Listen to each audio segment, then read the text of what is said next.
Welcome to My Life, Tanya Applied with Rabbi Simon Jacobson, a journey into the deepest teachings of Torah and their application to our personal, emotional, and psychological lives.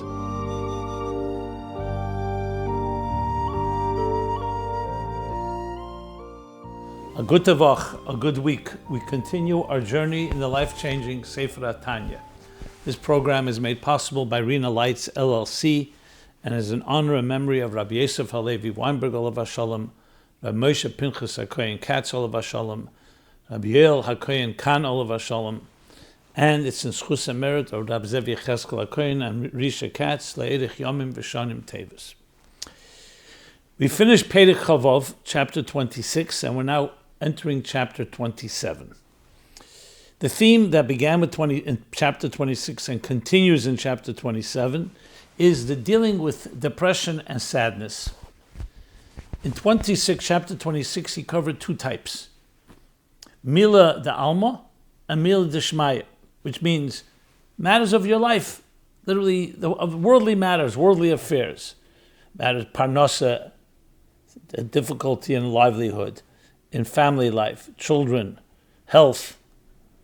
And the Alter Rebbe explained that the approach to that has to be to understand that there's deeper chesed, a deeper kindness in those type of challenges. Then he moved to the second half of chapter 26, atzvus from Mila Dishmaya, from spiritual matters, where you stand. The depression, the feeling depressed over sins, over transgressions. And there he made it very clear that there's a special time that has to be designated for that. When that just comes into your mind, whether during avodah, when you're davening or learning, for sure, then you have to do things b'simcha. So for sure, it's not coming from an appropriate place. Even when it falls into your mind in the middle of work, middle of your daily activities, that's coming from the Yetzer Hara. So therefore, you have to say to yourself, this is not the time now. It's coming from the Yetzer Hara, one of the ways to get you down, and therefore, when you're weak, you'll do things that are not appropriate. So there are times for that, and then he explained the designated times and how one does it with focus and so on. In this chapter 27 we're going to enter, he's going to continue with Mila Dishmaya, the sadness or depression that comes not from a particular sin or that you've transgressed, from the very fact that you're capable of transgressing, that you have negative thoughts that come to you. And a person at some point can say, what's the point? No matter how much I work, how much I do, I still revert back to my natural inclinations and temptations and the seductions and the things that life that we're faced with, the challenges we face in life. So it's not about particular sins. It's not like he says, like we're going to learn in a moment, that these are not coming from daigas havenis, the concern of sins, but for your general state of being. You see, life is an ongoing struggle, and the Alter Rebbe is going to give us an eitzah how to deal with that. Briefly, the eitzah is going to be that itself is the purpose of your life. That itself, that battle, and the fact that you are faced with it, and you have the power to overcome it, should cause you to have simcha. So again, the point here in all of these is that the Yetzer Hara, that other voice inside of us, that demoralizing voice, is looking for every possible way to weaken us, to weaken our defenses, to weaken our being. Whether it's concerning the Mila de Alma, affairs of our daily lives, regular lives, or Mila de Shmaya, sins, and now, just in general, who do you think you are? And now you think you've achieved something, so you're constantly second-guessing yourself. And he's going to explain how we build confidence. Because the key, of course, is that confidence. Like he said in the example, let's go back to the example he began with, because that's important. He gave us an example right at the beginning of chapter 26 that you can always visualize. Whenever you're in that type of state, it's a battle life. Wrestling. Two people are wrestling. So even if you're stronger, but if you feel weaker, if you feel demoralized, if you feel you can't do it, you're going to lose the battle. So attitude is everything, and Alter Rebbe is feeding us and teaching us how to build a strong psychological attitude of offense, not defense, and definitely not something that keeps bringing us down. Because there are many reasons that a person can find that will say, I can't achieve this. And the lessons of this actually apply to everything. Even though he's talking here about Avodas Hashem, it applies to anything. Any project you set your mind to do, you're always going to have doubts. You're going to have people who are going to throw cold water at it, detractors, people who are cynics, skeptics, your own inner cynic and skeptic. So the Alter Rebbe's advice is how to build a person who generates from within, is not affected by these negative thoughts, and knows how to counter them. So as I said, we've spoken about two different categories in chapter 26. Now let's go into chapter 27. Alter Rebbe continues and says like this. Ve'ima atzvus, Perek Chav Zayin. Ve'ima atzvus eina medaiges havenis. So we covered daiges havenis. But if your sadness is not coming from a concern about your sins, that we addressed.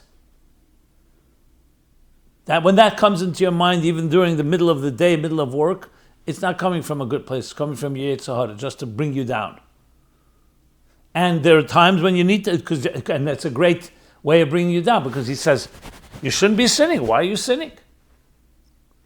So seemingly it's a great argument. It should cause you to be depressed. So Alter Rebbe says, no, it's coming to bring you down. It's not coming for any positive introspection. That we have designated time, as the Alter Rebbe said, just to go over the language that he used there.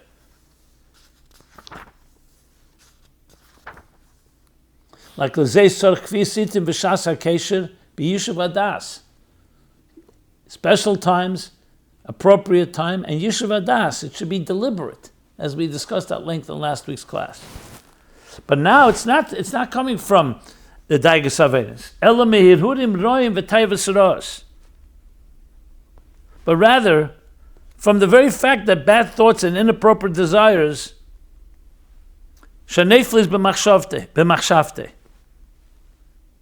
that arise, that emerge or pop up in your mind.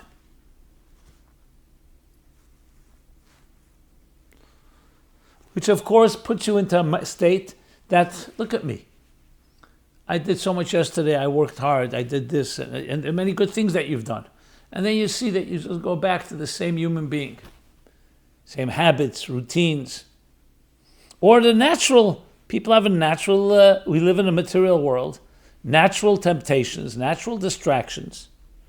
So this can bring you into a depressed, sad state.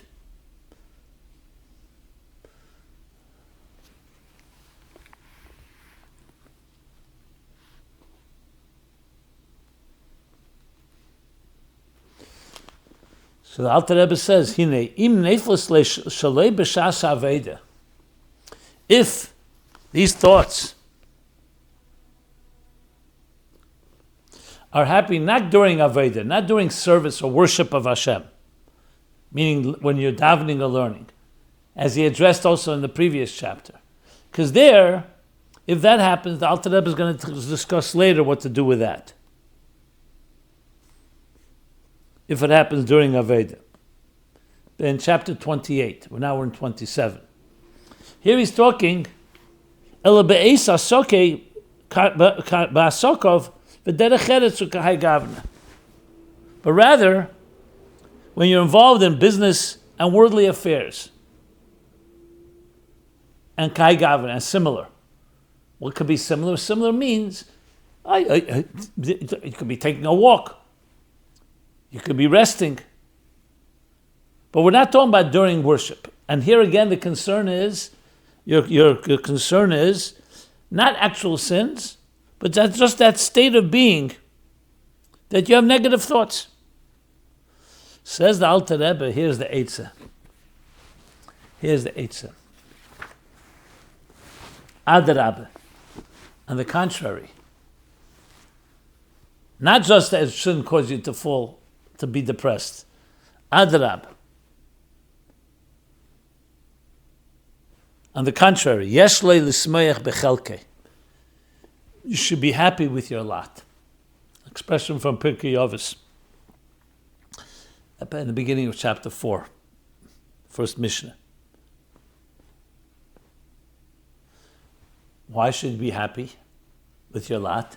You're a person that has negative thoughts, inappropriate thoughts. So the Alter Rebbe says,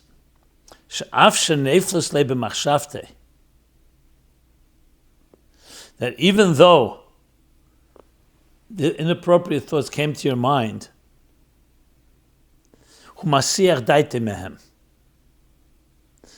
you've chosen not to dwell upon them, to distract yourself, to divert your attention away from them to something else. Because that's the whole point here. We're not talking about an Aveda. Daigus Avenis, what do you call Daigus, already were addressed. We're talking about just the very fact that you have thoughts, but you're doing something about them. You push them aside. Like we learned in Perikid Beis, you cannot stop yourself. Gimel Dvarim She'ein Odom, Gimel Dvarim She'ein Odom, that a person doesn't have control over. And one of them is Hirhuri Aveda, inadvertent thoughts. We're not talking about that. That too is going to be covered because that too comes from the fact that Hashem put us in this world. But here we're talking about that you're not allowing, you're doing something about it. That means you can be Masir Das, you can divert your thoughts to another topic. So firstly, the fact that you have inadvertent thoughts is completely normal. And even when it's starting to become something that you can dwell on it, you chose not to dwell on it. As soon as you're aware, as he explained there, you did everything to distract yourself, to stop focusing on it.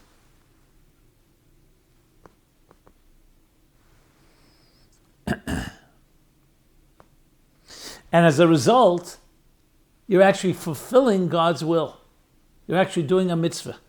And what's the mitzvah? L'kayim hashenemar v'lo yisasuru achar levavchem v'achar einechem asher atem zeinim acharehem.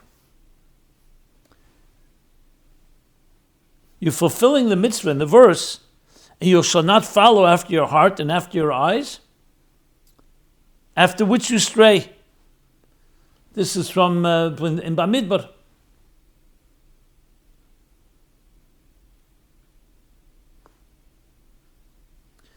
Tezvav Lametes, the pasuk.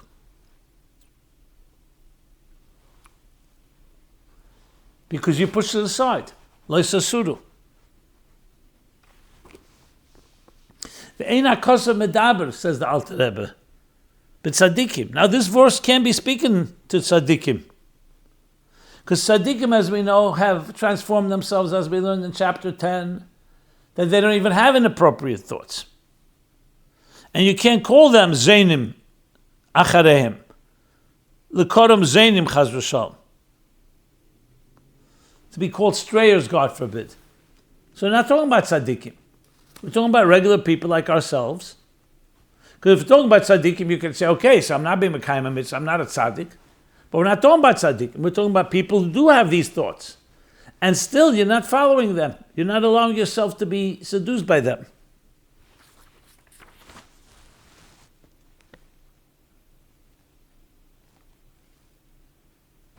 Means you have the temptation.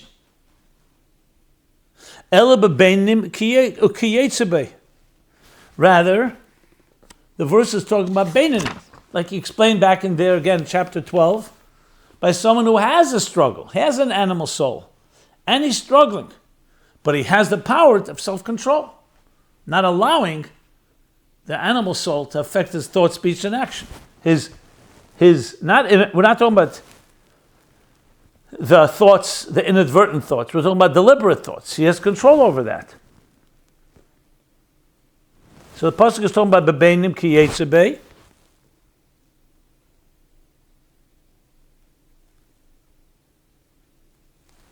Ki yetzebei most likely means rishayim. With there, they don't even stop. They do sometimes follow the animal soul. So that's what the pasuk is talking about.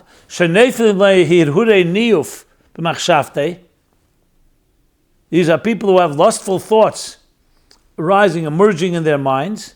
Whether they be permitted activities or forbidden ones.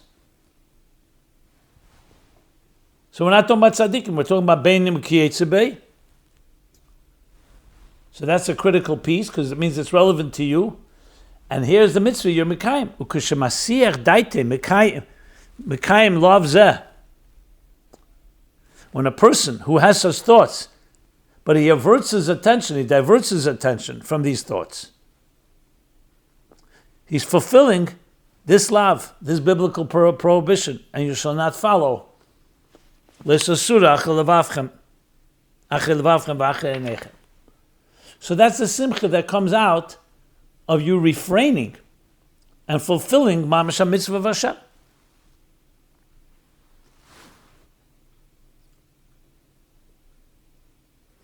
You can still argue, however, this is by omission, this is by refraining. You haven't actually performed the mitzvah, so what's the simcha?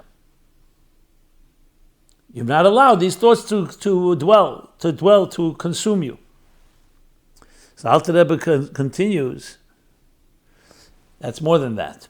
That already is an achievement. But Omru Razal and our sages taught, Yoshev v'lo yover avera.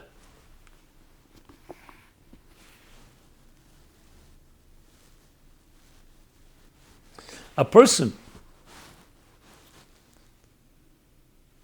who stays in the same place, meaning he's tempted, he remains there, does not act on it, and doesn't do a sin in the face of temptation, does not transgress,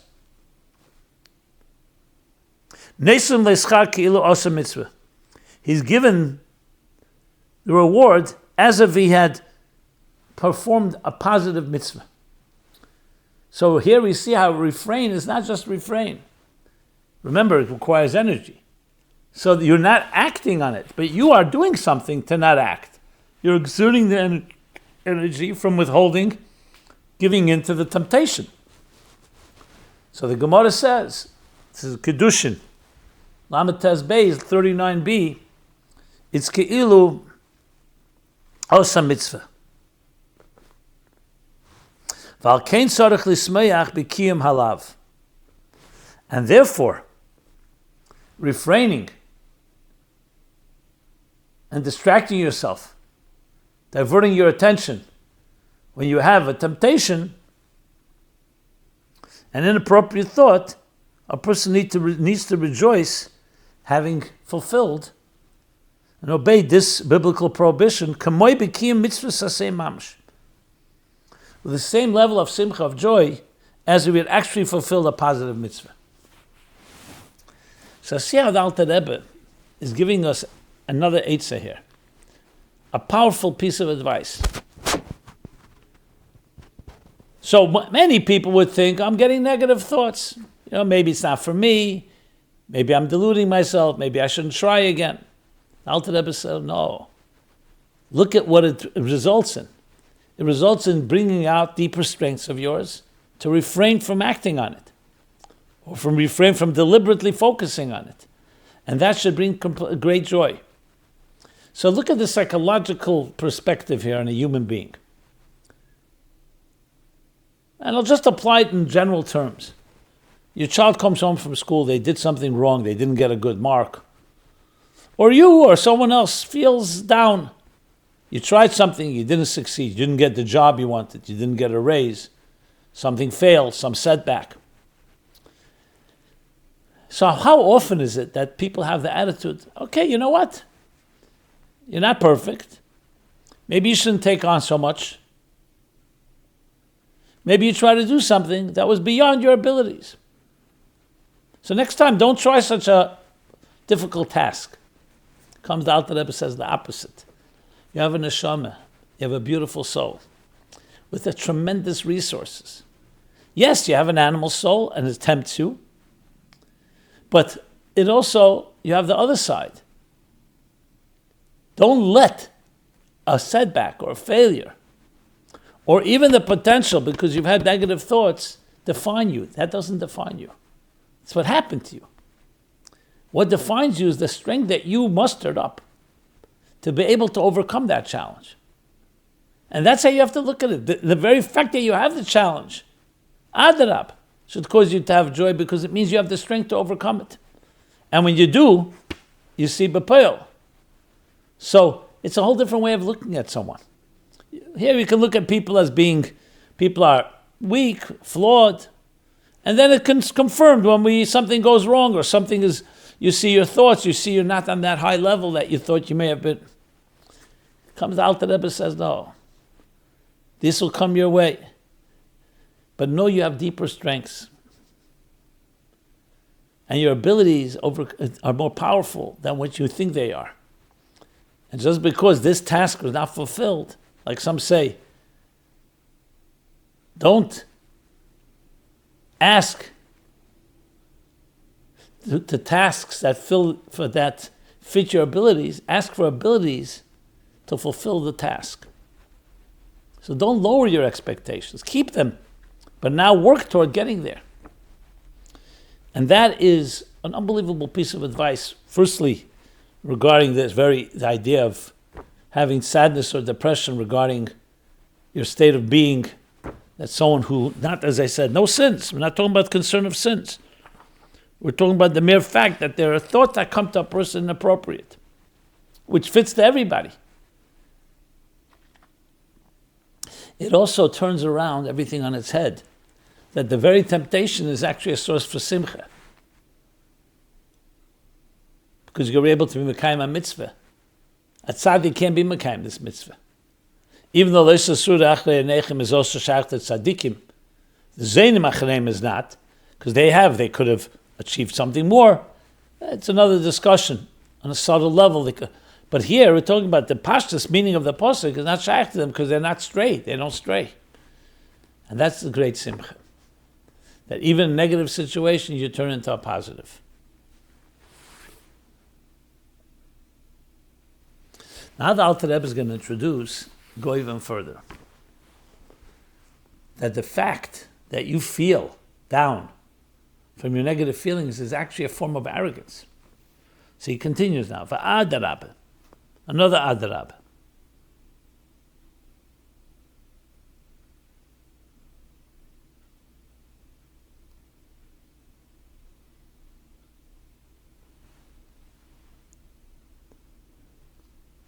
On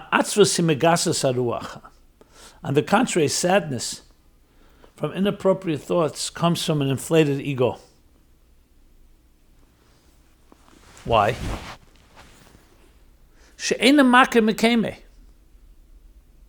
Because you would think maybe it's coming from a holy place, a high standard. You're not living up to what's possible. That's good to feel that you're not living up to power, but we're talking now about the sadness and the depression that comes from it. What it does to you. If it weakens you, there's a problem. You're not recognizing your place. It's an expression also from Pirkei Avos, Perek Vav, Mishnah Vav, 6:6.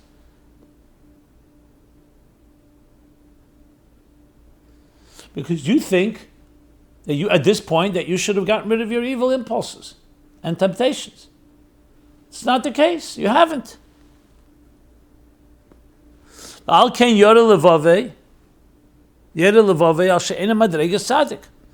And this inflated ego, this, we'll call it maka mikeme, not recognizing where you really are, your real honest position in life, makes you feel depressed that you're not at the level of tzaddik. So the tzaddikim bevade ein neflam lahem hirureshtus ke'elu. Since by tzaddikim, they definitely don't have such foolish thoughts. So therefore you get sad. But why is it? Because you think you're someone that you're not. Because indeed, if you would know your place and you realize that you're quite distant, very far from the level of a tzaddik,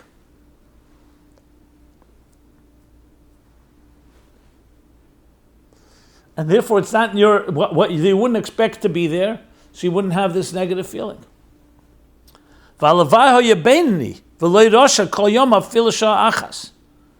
Realistically, It would only be, should it only be, halavai beinani is the expression. If only you would become a beinani, which means you control your thought, speech, and action, even though you don't control the nefesh habamis's voice, as we learned. Halavai, you should do that. That would be more honest. And not be a rasha for even one moment in the entirety of your life.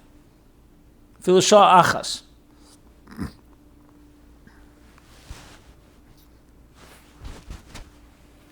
So you could argue 1 second, but doesn't that lead to a level of sadness? And that's that I'm not a beinani. But there at least, it's something within reach. When you create an expectation of something you're not, you're going to run a mile in less than 8 minutes. For most people, it's not possible. Even less than 10 minutes. Actually, not, I'm saying minutes, seconds, I should say.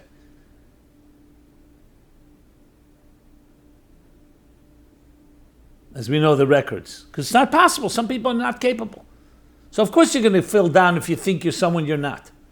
A beinani at least is possible. So then you still have to determine, like you said before, the simcha that you're refraining as much as you're able to. And then you're motivated to grow further.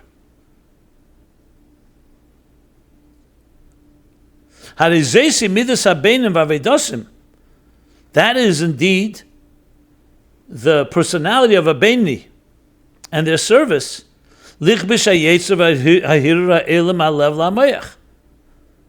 To conquer and win the impulse of these thoughts that go from the heart to the mind. And to divert the mind completely from them. This is going back all to chapter 12. And to dismiss it with both hands, as we learned in chapter 12.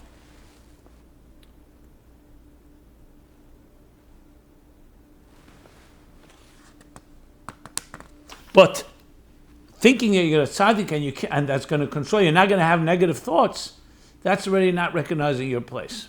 That's a form of arrogance. Now the Alter Rebbe is going to continue now and explain how every effort, we'll learn this next week due to time limits, the power that you generate when you refrain from these temptations. And that should all lead to tremendous simcha. So we'll stop here, beginnings of chapter 27 in Tanya. Go to TanyaApplied.com to see this and previous programs. We're in a good Woch. And we're here every Motzei Shabbos, Eastern Time, 10 p.m. A good Woch and Kol Tuv. And we're coming up as a good Rosh Chodesh El, should be Aksiv V'Chsimatei. This has been My Life, Tanya Applied with Rabbi Simon Jacobson. Please join us again next week. Visit ChasidusApplied.com for archived classes and more resources.